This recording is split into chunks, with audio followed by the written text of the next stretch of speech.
आजको यस भिडियोमा भने भोलि हुन गइरहेको विभास फर्स्ट इयरको बिजनेस स्ट्याटिक्सको एक्जामिनेसनलाई मध्यनजर राख्दै क्वान्टिटेटिभ एनालाइसिस र डिसिजन मेकिङबाट आउन सक्ने पोसिबल क्वेसन र एन्सरको बारेमा डिस्कस गर्न गइरहेका छौँ। भिडियोलाई अन्तिमसम्म हेर्नु होला। योभन्दा अघिल्लो भिडियोहरूमा भने थुप्रै च्याप्टरका भिडियोहरू हामीले पब्लिस गरिसकेका छौँ। तपाईँले प्लेलिस्टमा गएर हेर्न सक्नुहुन्छ है त। यो च्याप्टरबाट 15 मार्क्समा आयो भने यस्तो टाइपको क्वेसन आउँछ भने 5 मार्क्समा पनि यो च्याप्टरबाट सोध्न सकिन्छ है त। सो प्रोबेबिलिटी भएको क्वेसन हो, पोसिबिलिटी भएको क्वेसन हो, यस्तो खालको क्वेसन योचोटि सोध्न सक्छ है त। एउटा अब यो क्वेसनले हामीलाई के भन्दैछ त्योबाट अब हामी बुझौँ। Following information is given to you, हामीलाई यो इन्फर्मेसन दियोस्, डेली सेल्स दियो र प्रोबेबिलिटी दिएको छ।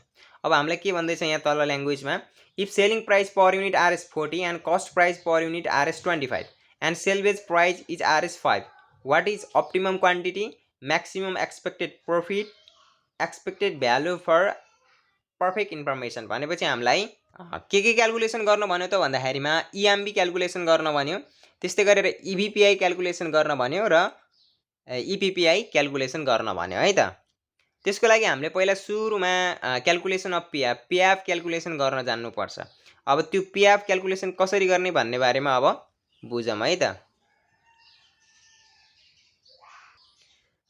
पिएफ क्यालकुलेसन गर्ने हामीसँग दुईवटा कन्डिसनहरू रहेका छन्। फर्स्ट कन्डिसनले के भन्दैछ त भन्दाखेरिमा, if demand is greater than or equal to stock, यदि डिमान्ड बराबर अथवा स्टकभन्दा धेरै हुन्छ भने त्यस्तो अवस्थामा पिएफ क्यालकुलेसन गर्नको लागि MP into unit in stock, MP into S. जस्तो हाम्रो 100 बराबरको स्टक छ भने 100 बराबरकै डिमान्ड भयो, अथवा 100 बराबरको स्टक छ 110 बराबरको डिमान्ड भइदियो के हैन, डिमान्ड बढी भयो अथवा स्टकसँग बराबर भयो भने त्यस्तो अवस्थामा हामीले के गर्नु पर्यो त भन्दाखेरिमा MP into S, PF calculation गर्नको लागि MP into unit in stock MP into S भनेर चाहिँ पिएफमा क्यालकुलेसन गर्नु पर्यो। कस्तो अवस्थामा त भन्दाखेरिमा जति बराबरको स्टक छ त्यति बराबरको डिमान्ड, अथवा हामीसँग 100 रुपियाँ बराबरको स्टक छ, 100 रुपियाँ बराबरको स्टक छ र 100 रुपियाँ बराबरकै डिमान्ड भयो, अथवा 100 रुपियाँ बराबरको स्टक छ हामीसँग 120 बराबरको डिमान्ड भइदियो भने डिमान्ड स्टकभन्दा त डिमान्ड धेरै भयो नि त हैन। त्यस्तो अवस्थामा हामीले पिएफ क्यालकुलेसन गर्नको लागि MP into unit in stock भन्नुको मतलब हाम्रो गोदाममा भएका सबै सामानहरू बिक्रीयोग्य छन् हैन, हाम्रो गोदाममा भएका सबै सामानहरू बिक्रीयोग्य छन् अथवा बराबर छन् भने त्यस्तो अवस्थामा हामीले पिएफ क्यालकुलेसन गर्नको लागि MP into unit in stock गर्नुपर्ने हुन्छ है त। चस्मा लाउनुको कारण, ल अब चस्मा लगाऊँ। अब एमपी इन्टु एस कहाँ हुन्छ त, कहाँ लाइज गर्छ त भन्दाखेरिमा the formula is use to calculate PF in major diagonal and upper triangle. यो हामीले अहिले क्यालकुलेसन गर्दै आउँछ है त। मेजर डायगोनल र अप्पर ट्रायंगलमा चाहिँ यो फर्मुला युज हुन्छ, एमपी इन्टु एसको फर्मुला युज हुन्छ है त। फर्स्ट कन्डिसन यो भयो। अब second condition, if demand is less than stock, demand चाहिँ स्टकभन्दा थोरै छ। अब स्टक 100 बराबरको छ तर डिमान्ड चाहिँ 90 बराबर छ भने 10 बराबरको त कुहिएर गयो भन्ने बुझ्ने के, 10 मूल्य बराबरको सामान चाहिँ कुहिएर गयो के हैन भने 10 बराबरको सामान कुहिएर गयो भने त्यस्तो अवस्थामा हामीले के गर्ने त भन्दाखेरिमा पिएफ क्यालकुलेसन गर्नको लागि एमपी इन्टु युनिट सोल्ड, हामीलाई जति पनि बिक्री भइसकेछन् त्यसलाई अगाडि बिक्री भइहाल्यो, अनि हामीलाई लस भयो नि त। 100 बराबरको सामान 100 बराबरको स्टक थियो तर 90 बराबरको मात्रै डिमान्ड भयो भने त 10 बराबरको लस भयो नि त। So minus loss into unit unsold भनेको बिक्री नभएको सामान हो नि त। त्यो बिक्री नभएको सामान भनेको के हो, स्टक र डिमान्ड बिचको डिफरेन्स हो। सो अब if demand is less than stock भन्दा डिमान्ड थोरै छ भने त्यस्तो अवस्थामा पिएफ क्यालकुलेसन गर्नको लागि एमपी इन्टु युनिट सोल्ड भनेको डी हैन, demand minus ML marginal loss, अनि युनिट अनसोल्ड भनेको स्टक र डिमान्ड बिचको डिफरेन्स है।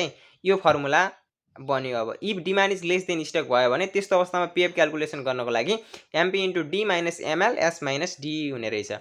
अनि चस्मा लाउनुको कारण फेरि द फर्मुला इज युज, यो फर्मुला कहाँ युज हुन्छ त भन्दाखेरिमा this formula is use to calculate PF in the lower triangle है त। लोअर ट्रायंगल यदि demand is greater than or equal to stock, demand चाहिँ स्टक बराबर छ अथवा धेरै छ भने त्यस्तो अवस्थामा हामीले एमपी इन्टु एस गर्नुपर्ने रहेछ।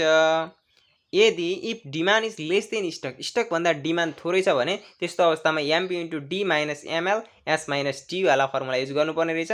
अनि यो फर्मुला कहाँ लाइज गर्छ त भन्दाखेरिमा, कहाँ युज हुन्छ त भन्दाखेरिमा, the formula is use to calculate PF in lower triangle. अहिले हामी त्यो क्यालकुलेसन गर्दा बुझिहाल्छौँ है त। अब केही फर्मुलाहरू डिस्कस गरौँ है त। एक्सपेक्टेड मोनिटरी भ्यालु इएमबी निकाल्नको लागि समेसन पिएफ इन्टु प्रोबेबिलिटी गर्ने, expected profit with perfect information EPPI निकाल्नको लागि summation diagonal PF into probability जुन डायगोनलमा आउँछ अहिले त्यो इन्टु प्रोबेबिलिटी गर्यो भने इपिपिआई आउँछ। Expected value of perfect information EVPI निकाल्नको लागि इपिपिआई माथि आइसक्यो हुन्छ माइनस अनि म्याक्सिमम इएमबी है। म्याक्सिमम इएमबी कहाँ हुन्छ त भन्दाखेरिमा पिएफ टेबलमा हुन्छ, त्यसलाई घटायो भने इबिपिआई आउँछ। नोटमा के कुरा पनि ख्याल राखिराखौँ भने the EVPI is always equal to the minimum युएल।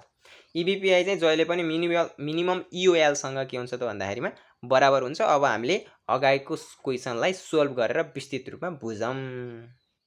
So यो क्वेसन चाहिँ हामीले सोलुसन पनि गरेर ल्याएका छौँ। अब बुझौँ है त सोलुसनलाई। ओके, अब गिभनमा हामीलाई के दिएको छ त भन्दाखेरि सेलिङ प्राइस दिएको छ, सेलिङ प्राइस 40 छ, कस्ट प्राइस 25 छ, सेल्वेज भ्यालु चाहिँ 5 छ। सुरुमा हामीले मार्जिनल प्रॉफिट निकाल्नुपर्छ। त्यस मार्जिनल प्रॉफिट निकाल्नको लागि selling price minus cost price गर्ने हो। त्यो गरिसकेपछि 15 आयो। मार्जिनल प्रॉफिट कति भएको रहेछ त भन्दाखेरि 15 रहेछ। अनि मार्जिनल लस निकाल्नको लागि जहिले पनि कस्ट प्राइसबाट किनेकोबाट त्यो कबाडी मूल्यलाई घटाउने हो कि सेल्वेज भ्यालु भनेको कबाडी मूल्य त्यसलाई चाहिँ घटाउने, सेल्वेज भ्यालु लाई घटाइदियो भने हाम्रो कति आउने रहेछ त भन्दाखेरिमा 20 चाहिँ के आयो त भन्दाखेरिमा मार्जिनल लस आयो। त्यसपछि हामीले पिएफ टेबल क्यालकुलेसन गर्नुपर्ने हुन्छ, त्यहीबाट इएमबी आउँछ है त। अब यहाँनिर मजासँग ध्यान दिउँ है त। जति बराबरको डिमान्ड छ त्यति बराबरको स्टक लेख्ने है। जस्तो यहाँ डेली सेल्स भनेर हामीलाई क्वेसनमा दिएको छ नि त 1000, 1200, 1400, 1600, 18 हो। यो चाहिँ एकातिर चाहिँ डिमान्ड भनेर लेख्ने र अर्कोतिर स्टक भनेर लेख्ने। जति बराबरको डिमान्ड हुन्छ त्यति बराबरको स्टक छ भनेर चाहिँ दुवै साइडतिर लेख्ने है त। दुवै साइडतिर लेखिसकेपछि अब हामीले क्यालकुलेसन अफ पिएफ भनेर यो दुईटा कन्डिसनलाई लेखिहाल्ने सुरुमा है। जस्तो हामीले क्वेसन सोल्भ गर्दाखेरिमा एक साइडमा चाहिँ टेबलको साइड गराउने र अर्को साइडमा चाहिँ हामीले वर्किङ नोट गर्ने टाइपको वारिपट्टि र पारिपट्टि सोल्भ गर्नुपर्छ है पान्नाको। जस्तो वारिपट्टि र पारिपट्टि सोल्भ गर्यो भने हामीले पान्ना फर्काइराख्नु पर्दैन क्या त्यसको लागि। सो अब क्यालकुलेसन अफ पिएफ क्यालकुलेसन गर्नको लागि सुरुमा हामीसँग दुईवटा कन्डिसन छन्। There are two condition for calculating PF. They are first कन्डिसनले के भन्छ त भन्दाखेरिमा if demand is greater than or equals to stock. Demand stock भन्दा ठुलो छ अथवा बराबर छ भने त्यो कहाँ पर्छ भनेको छौँ हामीले, demand is greater than stock छ भने त्यो अप्पर ट्रायंगलमा पर्छ हैन, अप्पर ट्रायंगलमा पर्छ। र डिमान्ड र स्टक बराबर छ भने त्यो मेजर डायगोनलमा पर्छ। र ती दुईटैको फर्मुला के हो त भन्दाखेरि एउटै हो। सो अब त्यसको फर्मुला के हुन्छ हामीले अलरेडी डिस्कस गरिसकेका छौँ। पिएफ इक्वल्स टु पिएफ निकाल्नको लागि MP into units in stocks MP into units in stocks हो 15 इन्टु एस। एमपी हाम्रो कति आएको छ 15 आएको छ कि छैन, यहाँ मार्जिनल प्रॉफिट हाम्रो 15 आएको छ अनि 15 इन्टु एस स्टक्स गर्ने है त, 15 इन्टु एस गर्ने है। त्यसपछि हामीले सबै कुरा क्यालकुलेसन गरिराख्नु पर्दैन कि, एउटा क्यालकुलेसन गर्ने त्यसपछि एबोभ टेबल डाइरेक्टली भन्ने के। So the formula is use to compute PF in upper triangle and major diagonal. So यो फर्मुला कहाँ युज हुन्छ त भनेको छौँ अगाडि नै हामीले भनिसकेका छौँ, अप्पर ट्रायंगल र मेजर डायगोनलमा युज हुन्छ। सो हामीले एउटा क्यालकुलेसन गरेर देखाइदिने, हाम्रो डिमान्ड जति बराबरको छ त्यति बराबरको स्टक्स हुन्छ हैन। D equals to 1000 S equals to 1000 नै छ। सो अब पिएफ निकाल्नको लागि, पिएफ क्यालकुलेसन गर्नको लागि MP into unit in stocks हो नि त फर्मुला। सो एमपी भनेको 15 छ इन्टु स्टक भनेको 1000 छ भनेपछि बराबर 15000 भयो। त्यस्तै गरेर एउटा फर्स्ट कन्डिसन भयो, यदि डिमान्ड 1000 भएको बेला है त हामीले एक दुईटा गरेर देखाउने, अरू सबै टेबलमै डाइरेक्टली देखाइदिए भइहाल्छ है त, त्यो गरिराख्नु पर्दैन तल। सो अब अर्को हामीले डिमान्ड इक्वल्स टु 1200 र स्टक इक्वल्स टु 2100, जतिको डिमान्ड छ त्यति बराबरको स्टक हुन्छ हैन। सो पिएफ निकाल्नको लागि फेरि हामीले के गर्ने त यही फर्मुला युज गर्नुपर्ने हुन्छ। 15 इन्टु 1200 गर्दाखेरिमा 18000 हुन्छ हैन। सो यो 12000 भएपछि 1200 हो हैन। यति गरिसकेपछि हाम्रो के हुन्छ त भन्दाखेरि 18000 हुन्छ एन्ड सो अन गर्ने कि सबै क्यालकुलेसन देखाइराख्नु पर्दैन, एउटा दुईटा क्यालकुलेसन गर्ने अनि the rest calculation can be shown above table directly भन्ने। अब हामीले डाइरेक्टली टेबलमै गएर क्यालकुलेसन गरौँ है त। सुरुमा हाम्रो स्टक डिमान्ड 1000 र स्टक 1000 भएको बेला त्यस्तो अवस्थामा हाम्रो पिएफ कति आएको थियो 15000 हैन। पहिला हामीले मेजर डायगोनलको क्यालकुलेसन गरिहाल्ने कि, अनि राइट साइडतिर सार दिने काम हो। अब यताटी 15,000 15,000 15,000 15,000 सार दिने काम हो। राइट साइडतिर सार दिने है, धनाधन सार दिने। पहिला मेजर डायगोनल भर्ने, त्यसपछि राइट साइडतिर सार दिने। स्मार्ट तरिकाले गर्नु पर्यो नि त, हामीले त्यो क्यालकुलेसन गरेर देखाइरहनु पर्दैन। अनि सेकेन्डमा हामीले कति लिएको थियौँ त भन्दाखेरिमा 1200 लिएको थियौँ नि त। मेजर डायगोनल र अप्पर ट्रायंगल, यो मेजर डायगोनल हो, यो अप्पर ट्रायंगल हो। फर्मुला चाहिँ एउटै हो नि त मेजर डायगोनल र अप्पर ट्रायंगलको, एमपी इन्टु एस हैन। अब एमपी इन्टु एस, फेरि अब यहाँ एमपी इन्टु एस, एमपी कति छ, एमपी हाम्रो यहाँ आएको छ, एमपी हाम्रो 15 छ, स्टक हामीसँग कति छ 12 छ। अब यहाँ क्यालकुलेटरमा हानौँ न त, नत्र हाम्रो कति हुने भयो त भन्दाखेरि एमपी हाम्रो कति छ गरे, एमपी हाम्रो 15 छ, 15 इन्टु 1200 गरेपछि 18,000 आयो। 18,000 हामीले यहाँ लेख्यौँ। त्यस्तै गरेर हाम्रो फेरि यहाँ क्यालकुलेसन के गर्ने, 1400 इन्टु 15 हैन, 1400 इन्टु 15 स्टक अथवा डिमान्ड, स्टक अथवा डिमान्ड 1400 इन्टु 15 गर्ने। फेरि 1400 इन्टु 15 21,000 आयो, 21,000 आयो नि। त्यस्तै गरेर 1600 इन्टु 15 गर्ने, फेरि 24,000 आयो। त्यस्तै गरेर यहाँ 27 छ लास्टमा। मेजर डायगोनलमा फर्मुला के हो, एमपी इन्टु एस हो नि त हैन। जुन चाहिँ कहाँ हुन्छ भनेको छौँ हामीले मेजर डायगोनल र अप्पर ट्रायंगलमा काम गर्छ यसले भनेको छौँ नि त, कुरा बुझ्नु पर्यो। सो अब हामीले त्यो क्यालकुलेसन तल गरेर देखाइरहनु पर्दैन कि, एक दुईटा क्यालकुलेसन गर्ने अनि टेबलमा डाइरेक्टली हामीले फिलअप गरिदिनु पर्छ। सो अब लास्टको कति छ 1800, 1800 इन्टु हाम्रो एमपी कति आएको छ गरे, एमपी हाम्रो 15 छ भनेपछि 27,000 नि, देख्नुभयो 27,000।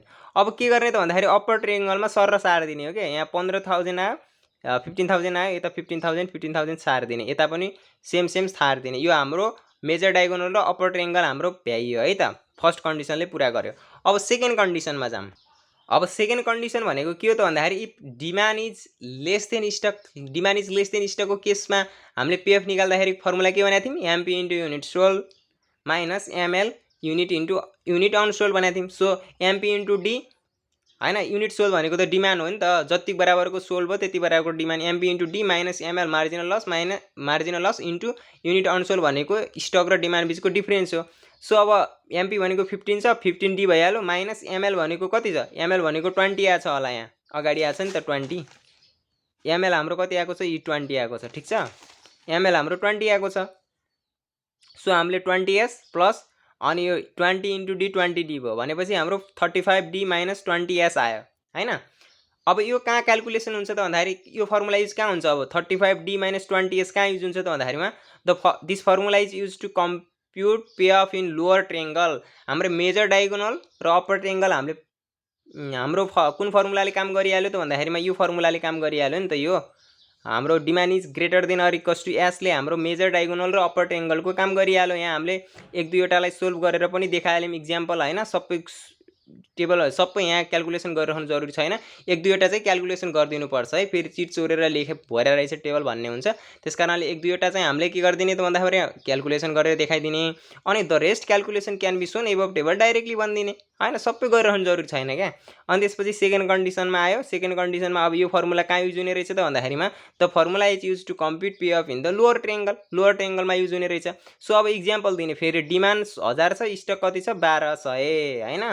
सो पहिलो कोलममा त हाम्रो 15,000 भइसकेको छ नि त, डिमान्ड 1000 स्टक 1000 हुँदाखेरिमा 15,000 भइसकेको छ पहिलो कोलममा हैन। पहिलो कोलम चाहिँ मेजर डायगोनलले पहिलो कोलम के गरिसकेको छ त भन्दाखेरि फिलअप भइसकेको छ मेजर डायगोनलमा 15,000 भने। अब लोअर ट्रायंगल भनेको त यो तलको हो नि त, भनेपछि अब हामीसँग डिमान्ड 1000 अनि स्टक कति छ 1200। अब त्यो क्यालकुलेसन गर्ने क्या, यहाँ हामीसँग डिमान्ड 1000 स्टक 1200 छ नि त। सो अब हामीले फर्मुला लगाउने 35 इन्टु डिमान्ड 1000 माइनस एस भनेको 20s छ नि त यहाँ फर्मुला, 20 इन्टु एस भनेको 1200। सो हाम्रो 35,000 माइनस 24,000 गर्दाखेरिमा 11,000 एन्ड सो अन भन्ने के एउटा क्यालकुलेसन अथवा दुईटा क्यालकुलेसन गर्दै भइहाल्यो। अनि the rest calculation can be shown above table directly. यो बुझ्नुभयो कि बुझ्नु भएन है। Demand is less than stock, stock भन्दा डिमान्ड सानो छ भने त्यस्तो अवस्थामा पीएफ क्यालकुलेसन गर्नको लागि MP into unit sold minus ML unit unsold हुन्छ फर्मुला हैन, जानिराख्नु भयो होला। MP into D unit sold भनेको डी हो नि त माइनस एमएल अनि युनिट अनसोल भनेको स्टक र डिमान्ड बिचको डिफ्रेन्स हो। अनि त्यसलाई सोल्भ गर्दाखेरि हाम्रो फर्मुला यो भन्यो 35 डी माइनस 20 एस। अनि यो फर्मुला पिएफको लोअर ट्रेङ्गलमा युज हुन्छ भनेर हामीले सुरुमै पनि भनेको थियौँ नि त, हो त्यो सुरुमा मैले कन्सेप्ट दिनुको कारण नै त्यही हो के। सो अब हामीले एउटा इक्जाम्पल गरेर देखाइदिने क्या। अरू सरहरूले अथवा अरूले तपाईँहरूले कसरी पढ्नु भएको छ सबै दनादन सार्ने हिसाबले गर्नुभयो होला, त्यस कारणले गर्दाखेरि मैले त्यो तरिकाले भनिनँ कि नयाँ स्मार्ट तरिकाले सिकाउन गइरहेको छु। अब मैले हिसाब गर्दाखेरिमै 15-20 मैले हिसाब भन्दैखेरिमा 15-20 मिनटमा भ्याइएला जस्तो छ भने तपाईँले सरासर दनादन गर्दाखेरिमा 10-15 मिनटमा भ्याइन्छ क्या यो हिसाब। सो अर्को तरिकाले गर्नुभयो भने 15-20-30 मिनट लाग्न सक्छ सबै क्यालकुलेसन गरेर देखाउनु भयो भने। सो स्मार्ट तरिकाले गर्न सिक्नुहोस्।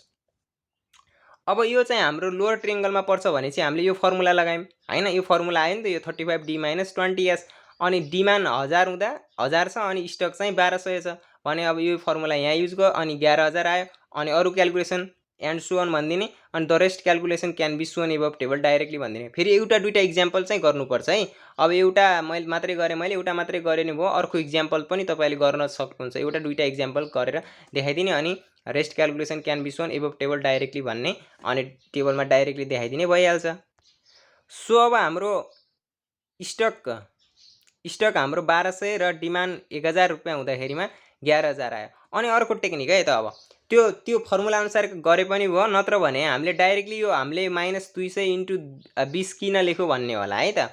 -200 इन्टु 20 किन लेख्या भन्दाखेरिमा अब हामीले यहाँ ढ्यान्ट्याराङ एउटा पर्फर्मेन्स गर्नुपर्ने हुन्छ। यहाँ यो किन गरे हो त भन्दाखेरि लोअर ट्रेङ्गल क्यालकुलेसन गर्दाखेरिमा त्यो एउटा हामीले रफ गऱ्यौँ, रफ भन्दा पनि त्यो गर्नै पर्छ होइन, त्यो गरिसक्यौँ। अनि त्यसपछि हामीले लोअर ट्रेङ्गल क्यालकुलेसन गर्दाखेरिमा अर्को कन्सेप्ट के छ त भन्दाखेरिमा 1000 देखि 1200 200, 1200 देखि 1400 200, 14 देखि 1600 200 छ नि त। यो 200 को डिफ्रेन्समा छ अनि हाम्रो मार्जिनल लस कति छ?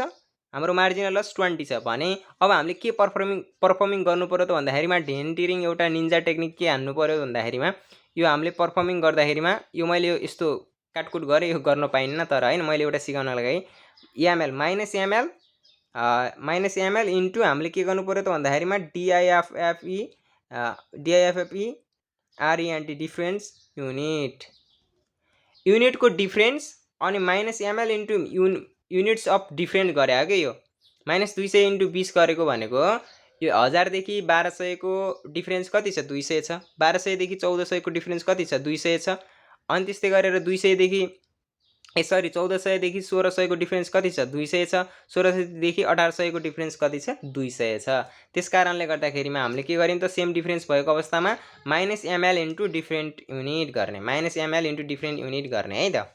-ml इन्टु डिफ्रेन्स युनिट गरे हो त्यस कारणले है -ml। जस्तो अब यहाँ 1 2 को 1 2 पनि त हुन्छ त, यहाँ अहिले त पो 1100 1200 छ नि त हैन, भनेपछि डिफ्रेन्ट युनिट एकै हुने भयो नि त। भनेपछि -1 इन्टु ml जति आउँछ त्यति नै गर्ने के। यहाँ अर्को तरिका भन्दाखेरिमा नि डिमान्ड र स्टक चाहिँ जतिको डिफ्रेन्स छ सेम डिफ्रेन्स भएको अवस्थामा हामीले यसरी ढ्यान्ट्याराङ क्यालकुलेसन गर्दा पनि हुन्छ के।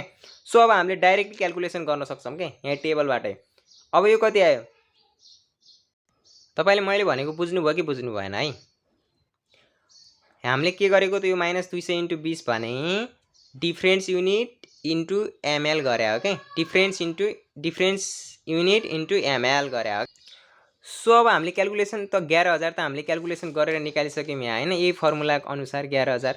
अब हामीले यो टेक्निक अप्लाई गरेर यो अनुसार पनि हामीले के गर्छौं त भन्दाखेरि अब 11000 - 4000 गर्छौं के। 11000 - 4000 लोअर ट्रेङ्गलमा यसरी क्यालकुलेसन गर्दा पनि हुन्छ। 11000 - 4000 गर्यो भने 7000 आउँछ हैन। हेर्नुस् है, सरी 11000 - 4000 7000 आयो नि, 7000 हो। त्यस्तै गरेर अब 7000 आयो, 7000 - 4000 गर्ने, फेरि हो 4000 3000 3000 - 4000 - 1000 यो कोलम भ्याइयो। त्यस्तै गरेर यहाँ पनि त्यही गर्ने। यहाँ 18000 आइरहेछ, 18000 - 4000 14000 14000 - 4000 10000 10000 - 4000 6000। त्यस्तै गरेर यहाँ पनि त्यही भन्ने। 21000 - 4000 17000 17000 - 4000 13000 अनि यो भ्याइयो। त्यस्तै गरेर यहाँ अर्को कोलममा 24000 - 4000 गरेर 20000 यसरी क्यालकुलेसन गरेर हाम्रो पीएफ टेबल भ्याइयो हैन त। अनि प्रोबेबिलिटी हामीलाई गिवन दिएको छ, क्वेशनमा हेर्न सक्नुहुन्छ है त, इक्वेशनमै दिएको छ यहाँ। प्रोबेबिलिटी हामीलाई क्वेसनमा दिएको छ, प्रोबेबिलिटीलाई माथि राखिने भयो तल राखिने भयो, मैले तल राखेको छु है। सो अब हामीले के क्यालकुलेसन गर्नु पर्यो त भन्दाखेरि इएमबी समेसन पिएफ क्यालकुलेसन गर्नु पर्यो क्या, सरी पिएफ गरे इएमबी क्यालकुलेसन गर्नु पर्यो। इएमबी क्यालकुलेसन गर्नको लागि के हुन्छ त भन्दाखेरिमा summation PF into probability, summation PF into probability गर्नुपर्ने हुन्छ। तो इएमबी क्यालकुलेसन गर्दाखेरि पनि हामीले त्यो सबैको क्यालकुलेसन गरिरहनु पर्दैन, यस्तै गरेर यसरी हैन, एउटा इक्जाम्पल देखाइदिने अनि डाइरेक्टली टेबलमा गरिहाल्ने है त। सो इएमबी क्यालकुलेसन गर्नको लागि समेसन पिएफ इन्टु प्रोबेबिलिटी हुन्छ फर स्टक 1000 स्टकको लागि सुरुमा हैन। भनेपछि हाम्रो इएमबी समेसन पिएफ कति आएको छ भन्दाखेरि 15000 छ नि त सबैको, यी 15000 छ कि छैन, यी सबैको 15 छ नि त।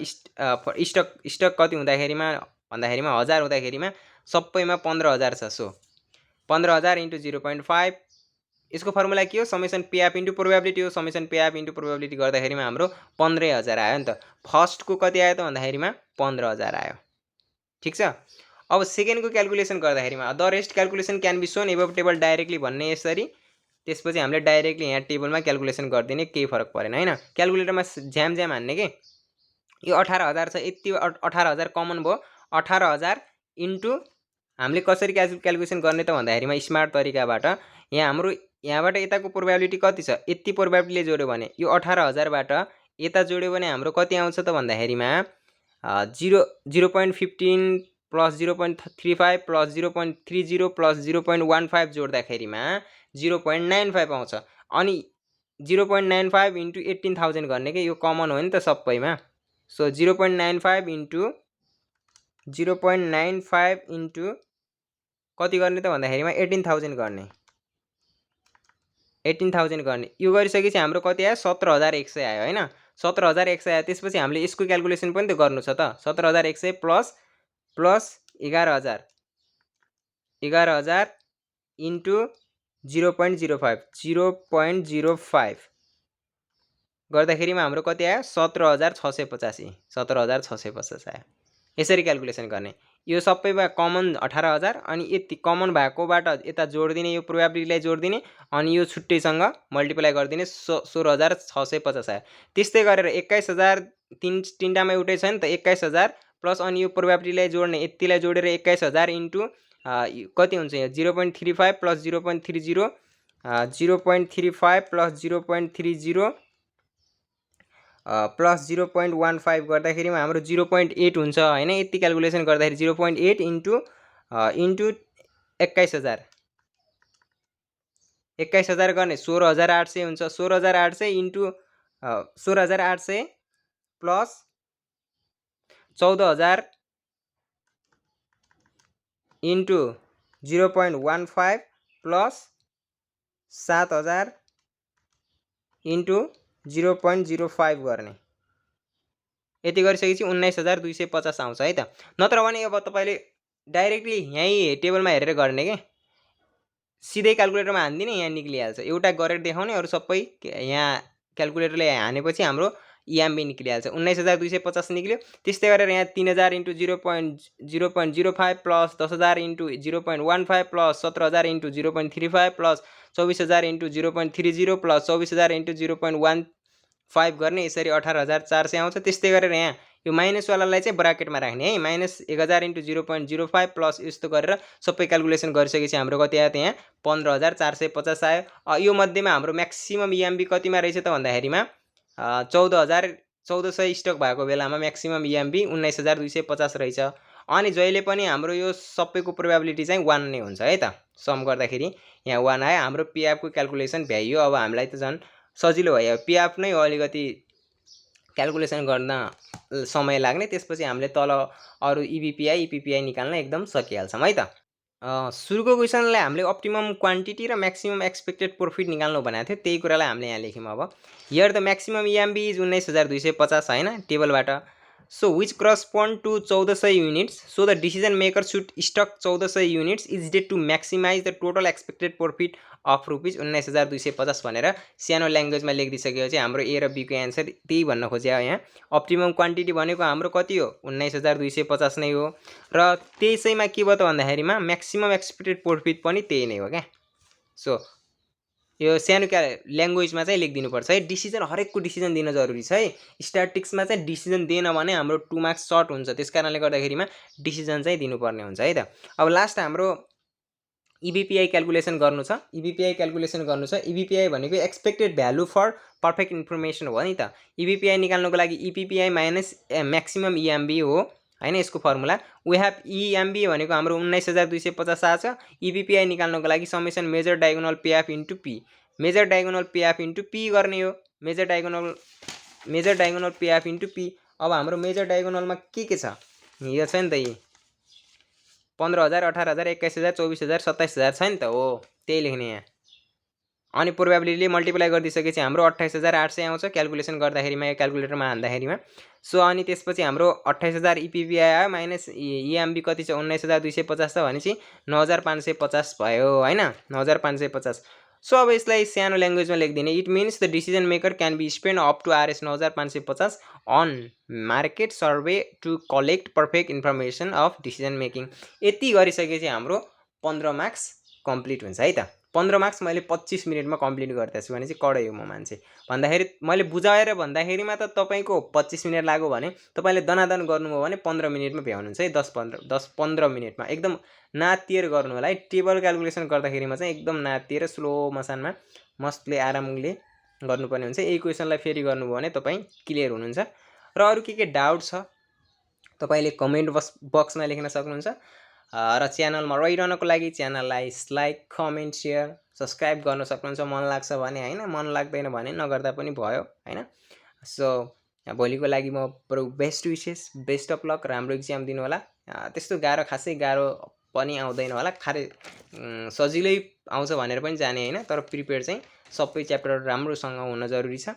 तपाईले सेट मात्रै कम्प्लिट गरेर जानुभयो भने पनि 80 मार्क्स 70-80 मार्क्स एबभ चाहिँ आउँछ सेटबाट नै है त।